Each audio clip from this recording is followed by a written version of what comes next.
Very good afternoon to all once again. And once again, I would like to convey my special thanks to the organizer, especially DG of Chenjos, Dr. Ashok Kumarji, and Dr. Manojit Dash for organizing such an event, and the other members of Chenjos family, and the respected chair and my co-panelists of this session. Already throughout the day, I have learned so many things, new ideas and concepts about maritime culture. This is really a very diverse area of study which has been unfolded throughout the day. I think in the next day it will be other speakers will be exploring the new ideas of maritime culture. Now I would like to share my ideas about the role of diaspora in connecting India and how diaspora can play a significant role in enhancing India's knowledge economy. So there is no doubt we had a very historical linkages with Indian Ocean littoral states up to Indo-Pacific region, up to Fiji, Australia, New Zealand. If we talk about start our journey from Oceania region, Australian continent, that starts from Australia, New Zealand and Fiji. Fiji located in the extreme east of the globe, and there is a sizable Indian diaspora who settled down during the British era as a labor force from UP, Bihar and other parts of India. Now this portion of population in Fiji not only politically important but economically important. In year 2000, there was an Indian origin Prime Minister, that was Mahendra Chaudhary. So actually, this diaspora always plays significant role in shaping the political economy of a country, and this diaspora always plays significant role in linkaging India to that particular country. And we will not talk only the historical linkage, religious linkages, cultural linkages, already spoken and reappeared so many times. But I am focusing on the how this diaspora can be very important in enhancing India's knowledge economy and geoeconomics.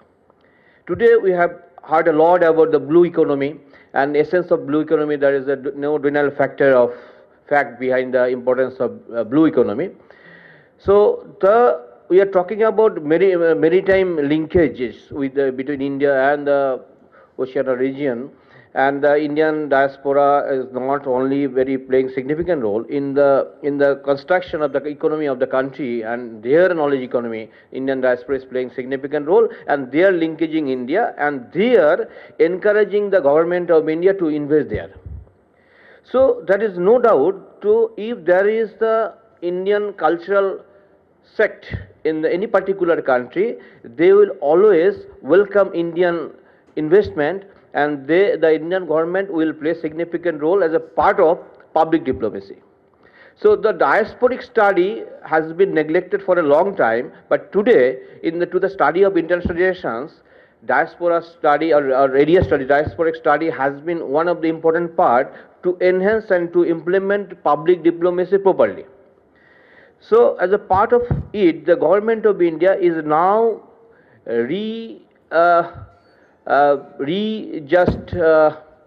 revisiting the India's cultural linkages with Indonesia, Malaysia, Laos, Cambodia, Thailand, Myanmar. Historically, we are linked and already mentioned how Ramayana, Mahabharata are most popular epics in Indonesia. And Indian mythology is very much there. I have visited almost all South Asian nations, including up to Australia and Far East, Japan, Korea. I have noticed the very important fact how the Chinese diaspora is playing significant role in these countries.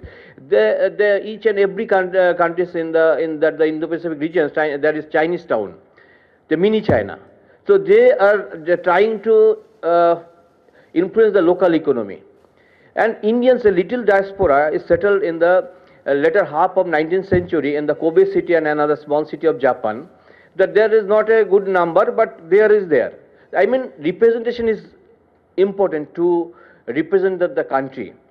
And the role of the government should be revisiting the roots of Indian diaspora in Indo-Pacific, in the other Indian Ocean littoral states who have settled down there. And you know, the Indian influence of culture is very much not only in Indonesia and Malaysia. The population of Malaysia is mainly divided into three major ethnic groups: Malayali, ethnic Chinese, and Bhumiputra, the son of the soil. And they are contributing a lot in the Malaysian economy. The now question is that how this Indian diaspora can be beneficial for both for Malaysia, Indonesia, and for India. Because as a part of India's Making India project, this diaspora is playing now the significant role, because government of India is encouraging the established Indian diaspora to contribute in Indian economy, to invest here, and the government of India is rethinking how to give them another long-term citizenship, residential permit or any other facilities if they want to return back to India for a time being.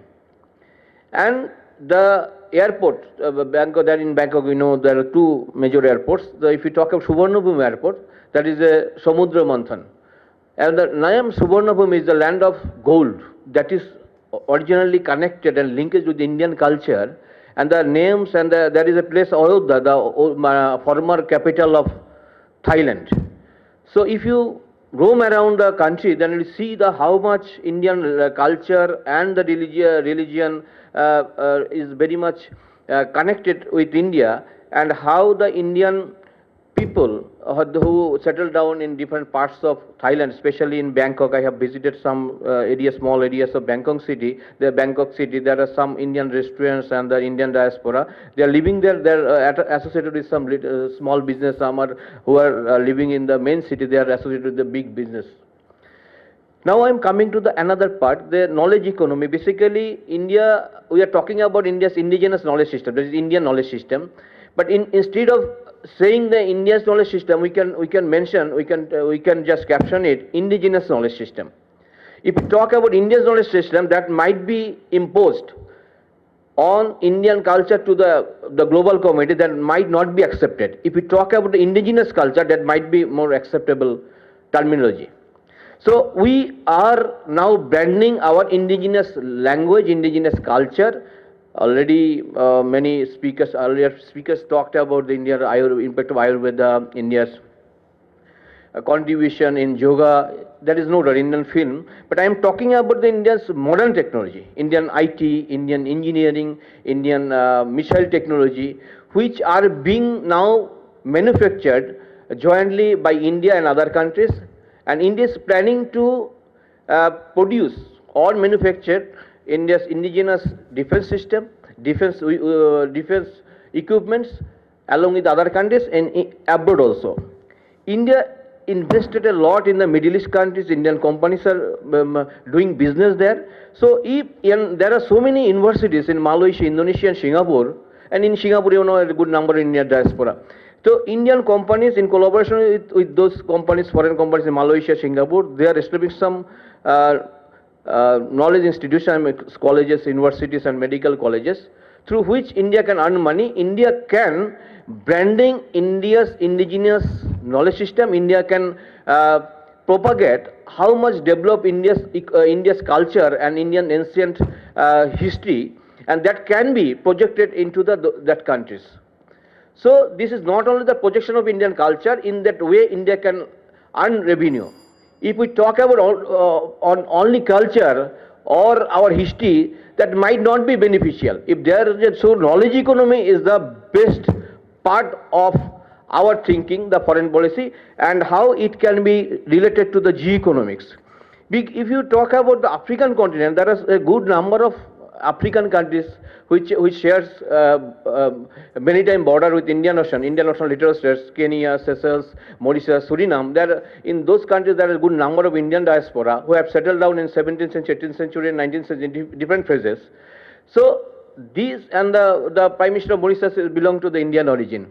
So they are now just establishing the geoeconomics through not only the trade, but they are now approaching India to go there to contribute their knowledge, their technological development. So if India in this way invest in different parts of the globe, and in this way India will not be only beneficial to branding India, but India will be benefited economically, because India is now aspires to be a superpower. If you want to be a superpower, then not only in terms of defense, in terms of soft power, in terms of economy, because India should be recognized by the global community. For being recognized as a global power, India should play a significant role with the Indian diaspora. So Indian diaspora are not only significant for enhancing our global economy, our foreign trade, they are also the projection of our culture and our history. So in a positive manner, if India can balance between the Indian diaspora and Indian culture, so in this regard, I think India can help in cooperation with our Navy, our Foreign Ministry of Defense, Ministry of Human Resource, and Ministry of Technology and Finance. Thank you.